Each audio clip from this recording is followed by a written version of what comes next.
Hey everybody, welcome back to practice. My name is Brentan for anyone who's new to me, and today we're going to be working on knee mobility. So that means not just bending and straightening our leg like we might think about the knee as a hinge joint, but the knee also has some rotational capacity in it because it needs to be adaptable to the ankle and to the hip, which we know has a lot of mobility and range of motion. So let's actually start there today with our knee rotational capacity. And if you're newer to this, it might feel a little bit strange or weird, but just go with it because I think it'll feel really great to develop these areas of the lower leg.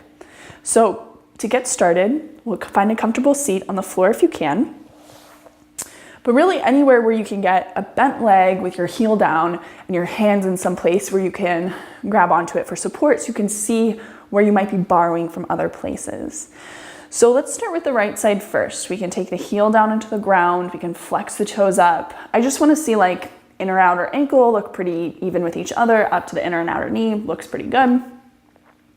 So the first thing I'm going to do here is kind of thread my hands around the knee so I can grab here and I can feel then if there's anything happening or being borrowed from the upper leg, because right now I just want to focus on tibia rotation.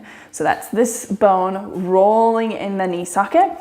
And so we're going to actually roll a windshield wiper the foot out to the side externally. But again, that action's not happening from the foot or from the ankle, it's happening right in the knee joint itself. And so now I'm just holding that there. I can feel muscles on the outside of the shin contracting to help make that action happen. And then I'll release and let it come back to center. And we'll just do that maybe 10 times, out to the side and back. And I'm looking to be really controlled, really specific here because we know that repetition is what helps our tissues adapt. Contraction is what helps our tissues adapt. So we need to be consistent in what we're contracting throughout those repetitions if we want them to be like maximally useful to us. Words.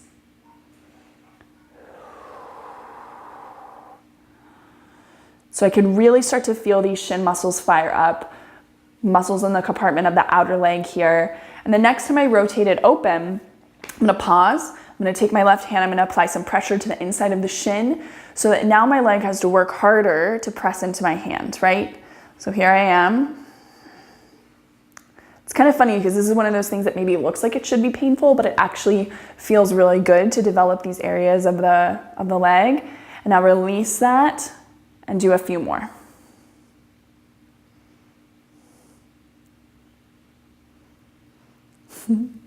And as you're ready to release that. Bring the other foot in front. Same thing, here we go. We're going out to the side first.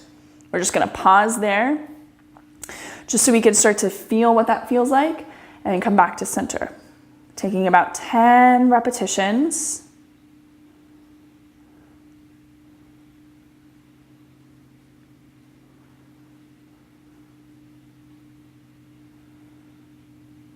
This time as I go out, I'm gonna apply some pressure to the shin just to add a little bit more contraction to those muscles. I'll release that and I'll go a few more times.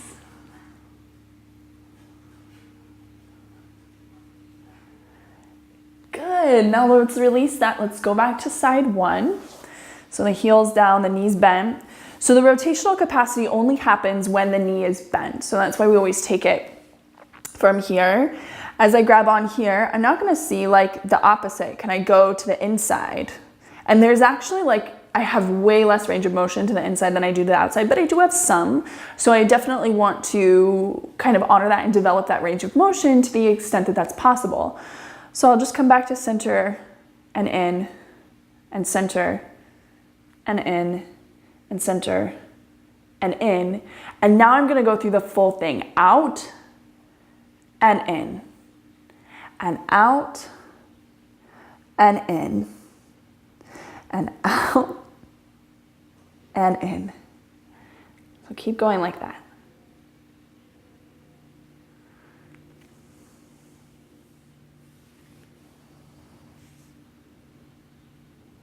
Maybe one more time. Good, and release that. So I can definitely feel all these muscles on that lower leg starting to develop. Beautiful. So let's go to the other side. Let's go to the inside first and back, and to the inside again and back and again and back. And now the whole range of motion, out and in. And the reason why we start with that rotation here is because rotation has a really good ability to sort of wake up that joint capsule. And it really improves interoception. So you may have heard the word proprioception, which is understanding what our body is doing in space. But interoception is understanding your body sort of from the inside. So it's like, I have a knee. These are the components of my knee. And so these little receptors starting to wake up now through the rotational movement. Good, and release. Okay, so that was like heels down on the ground, which gives us a little bit of leverage because you can push down into it and you can get a little bit more out of it. So when the heel's down on the ground, it's a closed chain and it actually is a little bit more passive. But what if I wanted to make this a little bit more active by just lifting my heel up off the ground? So I'm gonna grab behind the right leg. I'm still gonna use my hands to support myself so I can feel where I'm taking any of this other movement. And I'm gonna start again, my knee rotations. And so my knee again has to be a little bit more bent.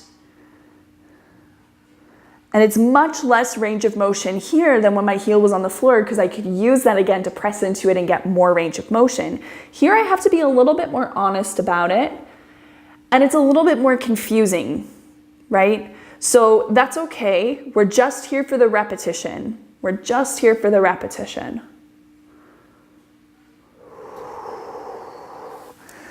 Okay, let's release this side and go to the other side. And again, out and in. So these are really powerful stabilizer muscles. Like I said, the knee only rotates when it's bent because when it's straight, the bones are sort of locked into a position. So if your knee is rotating in a straight position, it's actually probably pulling more on the ligaments. And so if you can actually train these rotational muscles down here in the foreleg to be really, really super supportive, it may actually help prevent some of that over rotation in a straight position because these muscles are used to activating for us. And then of course we know that like one joint does not exist in isolation. So if we don't have the rotational capacity that our joint is designed to have, there will be compensation along that chain. So in the ankle or in the hip or other places, even all the way up the spine. So now that we're sort of rotationally a little bit more prepared in the legs, a little bit more woken up, let's now start to pay attention to our knee as a hinge. So to bending and straightening, let's start by rolling down on our backs, soles of the feet on the ground in front of the pelvis.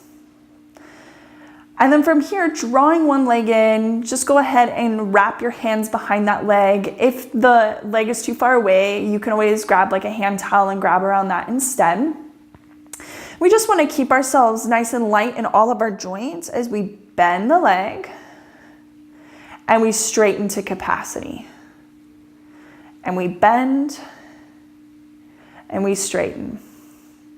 And we're not looking to stress out the knee or the hamstring really, because when you go straight, it's the quadricep that's doing that work, but the hamstring has to be long enough to let you go that far. So wherever you're getting kind of caught up, that's okay. Just go to where you have a controllable range of motion. And let's say that you really want to focus on really controlling this whole spectrum. So as you repeat, imagine that you're moving your leg through a thicker and thicker substance. Now the leg has to work a little bit more, the quadricep has to work a little bit more.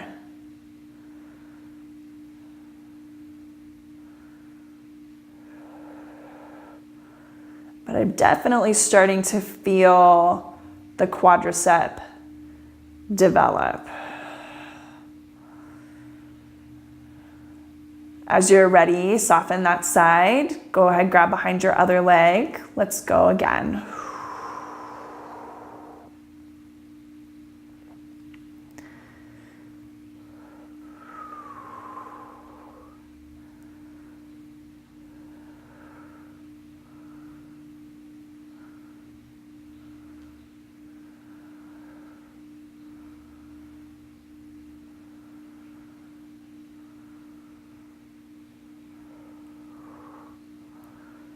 Starting to really feel that quadricep working for me now.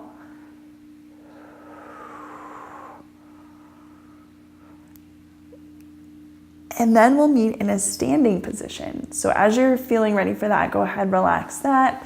However you want to come all the way up to a stand is fine by me. As we come on up, let's reflect on the weight-bearing axis of the body being outer hip, outer knee to outer foot. So we set our legs up like that. We want the legs to be in a neutral rotation, so not rotated in or rotated out if that's what you're used to holding your legs. Just for the purposes of this, we want to establish our ability to move our legs in their neutral rotation with the hip. So I'm gonna get kind of soft and a little bit bouncy in the knees here first. A, to turn the whole lower system online, so to speak, but then B, I don't have to think about how to distribute effort here. My legs are kind of figuring it out for me. And all I'm doing is I'm just focusing on weighting my feet evenly, keeping my knees directly over my second toe so there's no wobbles in or out. That's actually kind of challenging, right? You can feel there's a lot of wobbles there want to be. And it makes you use your legs in a certain way, all the way up to your hips, and then even your hips all the way up here. You know, we haven't really done the spine or the shoulders so far this year. We'll be working up to that, but just for the purposes of this, just feeling like you're pretty neutral in your upper body. So now we're gonna work on our knees' ability to bend and straighten in a really intentional way.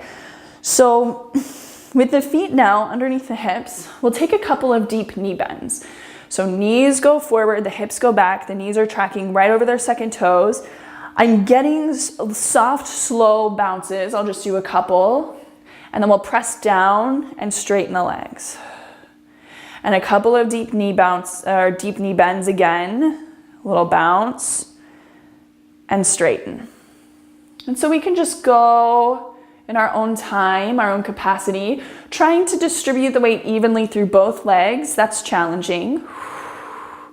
Keeping the knees tracking straight over their second toes. That's also challenging.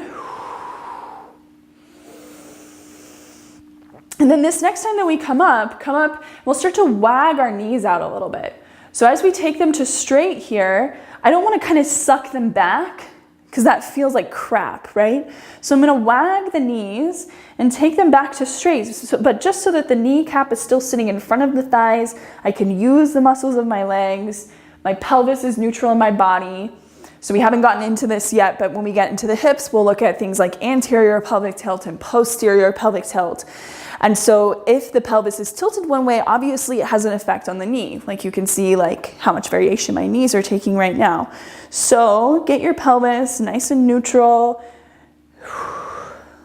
And now you can feel how this is straight, but this is soft and this is deliberate. So now when we do our deep knee bends, let's think about as we go up to straight, we're pulling up into this nice soft position. And the only way we'll be able to articulate that with control is to move nice and slow.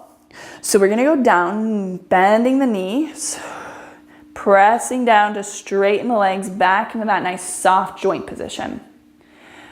Bending the knees, pressing down, drawing them up into a nice soft joint position. Keep going, couple more.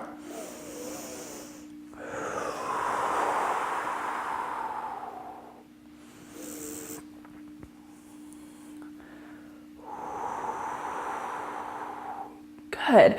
So my knees are starting to feel a lot better now. I'm starting to feel like, okay, this is how I can stand in a really functional way. Now it's like, can I do my same knee movements when my hips are in different variations? So hips or thigh bones moving in the pelvic sockets. Let's start with internal rotation, turning the legs in. So although the legs are turned in, it kind of looks a little bit wonky, but really from the thighs down, everything's in neutral. The only joint position that's changed is in the hips right up here. So when I bend my knees, they should still be pointing over their second toes, yes? And I still am using my inner and outer ankle, drawing up to the inner and outer knee, drawing up to all the way up, and then pressing down and coming up. And so again, just a couple of deep knee bends. And as you pull up, you're pulling up into that nice, soft, straight joint position.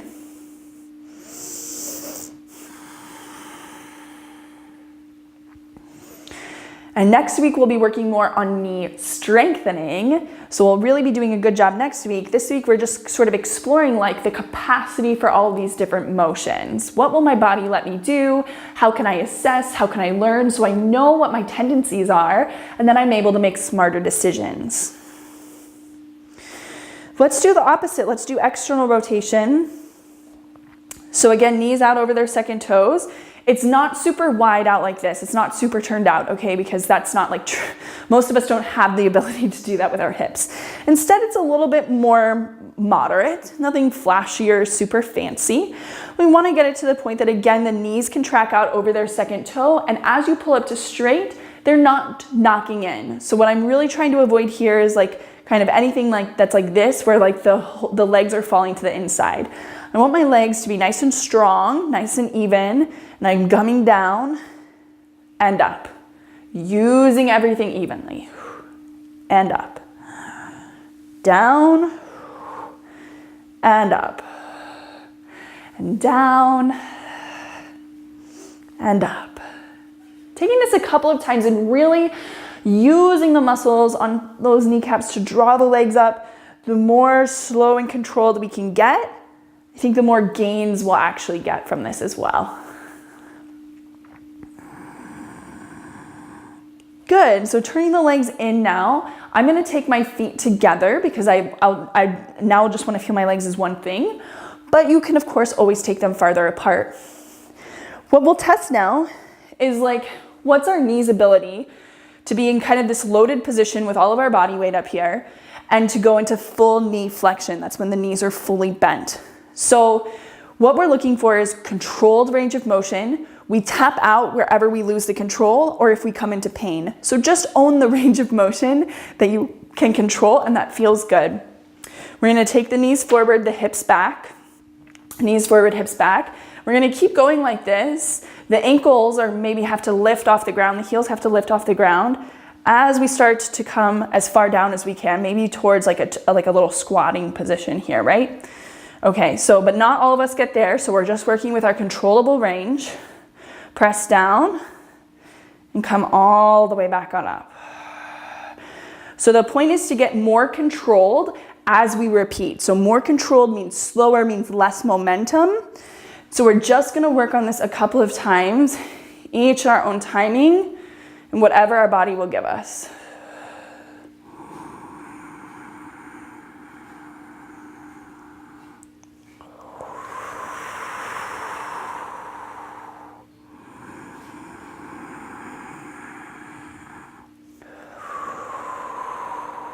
Taking maybe just one more wherever you are.